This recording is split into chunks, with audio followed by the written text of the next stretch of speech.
అందరికీ నమస్కారం. నేను మీ కొట్టే కావ్య. రాజకీయాలకు సంబంధించినటువంటి వీడియోలు మనం చేస్తూనే ఉంటాము. అయితే ఇటీవల కాలంలో సోషల్ మీడియాలో ఒక వార్త చూసి దానికి వచ్చినటువంటి స్పందన చూసి కొంత ఆవేదనతో ఈరోజు ఈ వీడియో చేయబోతుంది. ఎలాంటి పుస్తకమైనా మనం చదివితే మన ఆలోచన తీరుని అది మెరుగు చేసేదిగా ఉండాలి. జీవితంలో నిన్న జరిగిన ఘటనలు చిరాకు పుట్టించవచ్చు, కానీ అవే ఘటనలు భవిష్యత్తులో ఏదో ఒక మార్గాన మనకి ఆశను కల్పిస్తాయి.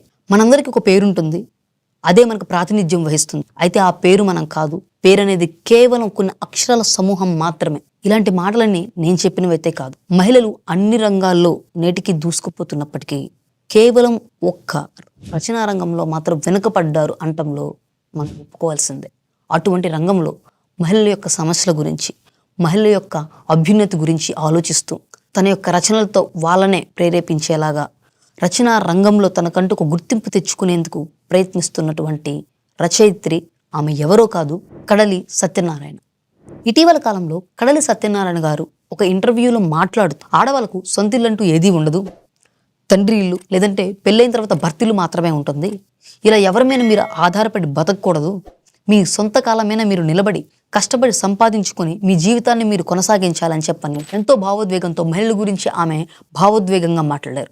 ఆ ఇంటర్వ్యూలో జరిగినటువంటి ఆ సంఘటన నుంచి చాలామంది మగవాళ్ళు కేవలం కడలి గారు మాట్లాడినటువంటి ఆడవాళ్ళకు మాత్రం సొంత ఇల్లు ఉండదు, తండ్రిలు లేదా భర్తీలు మాత్రమే ఉంటుంది అన్న ఈ వ్యాఖ్యను మాత్రమే తీసుకుని నిజంగా అలా మాట్లాడటమే ఆమె చేసిన పాపమా అనిపించేలాగా ట్రోల్స్ చేశారు. బహుశా అందుకేనేమో ఆడవాళ్ళు పుస్తకాల్లో అక్షరాల్లాగా నిక్షిప్తమై ఉండిపోవాలే కానీ భావస్వేచ్ఛ ప్రకటన ఉందని చెప్పని ఇలా బయటకు వచ్చి తమ యొక్క భావాలను, అంటే ఎంతగా స్త్రీల కోసం నిలబడినప్పటికీ తమ యొక్క భావాలను ఇలా వ్యక్తపరచడం ఎంత పెద్ద తప్పో, ఎంత పెద్ద ప్రమాదమో ఈ ఒక్క ఇంటర్వ్యూతో అయితే నాకు తెలిసి ఆమె తెలుసుకుని ఉండొచ్చు.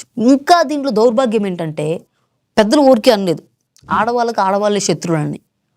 ఆమెను ఈ విషయంలో మహిళలు కూడా విపరీతంగా ట్రోల్స్ చేశారు. కాస్త మనం జనరల్గా మాట్లాడుకుంటే మహిళలకు పెళ్లి కాకముందు తండ్రిల్లే తమ పుట్టిల్లు, పెళ్ళైన తర్వాత మెట్టినిల్లు భర్తది. ఏదైనా సరే దాంపత్య జీవితం సాఫీగా సాగిపోయిన నాళ్ళు ప్రతి ఒక్కరు సంతోషంగానే ఉంటారు. కానీ తమ యొక్క దాంపత్య జీవితంలో ఎటువంటి ఇబ్బందులైనా వచ్చాయి అనుకోండి, అటువంటి ఆడబిడ్డలను అడగండి.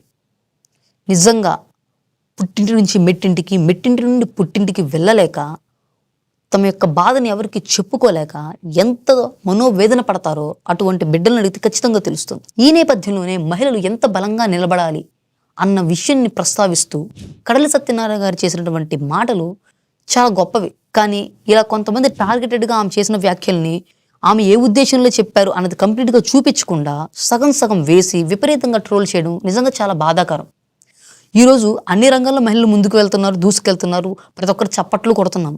కానీ రచనా రంగంలో ఎంతమంది పట్టుమని 10 మంది పేర్లు కూడా నేటికి మనం చెప్పలేము. అటువంటి రంగంలో మహిళల కోసము, అందులోనూ వాళ్ళ యొక్క ఉన్నతి కోసం ఆలోచిస్తూ తనకంటూ ఒక స్థానాన్ని సంపాదించుకోవాలనుకున్నటువంటి కడలి గారు లాంటి వాళ్ళని ప్రోత్సహించాల్సింది పోయి ఇలా విమర్శించడం తగునా అనేది ప్రతి ఒక్కళ్ళు కూడా ఆత్మవిమర్శ చేసుకోవాలని కోరుకుంటూ, ఈ వీడియో కనుక మీకు నచ్చినట్లయితే, ఎవరినైనా బాధ పెట్టినట్లయితే ఒకసారి మీ అభిప్రాయాలను కూడా కామెంట్ రూపంలో అయితే తెలియచేయండి.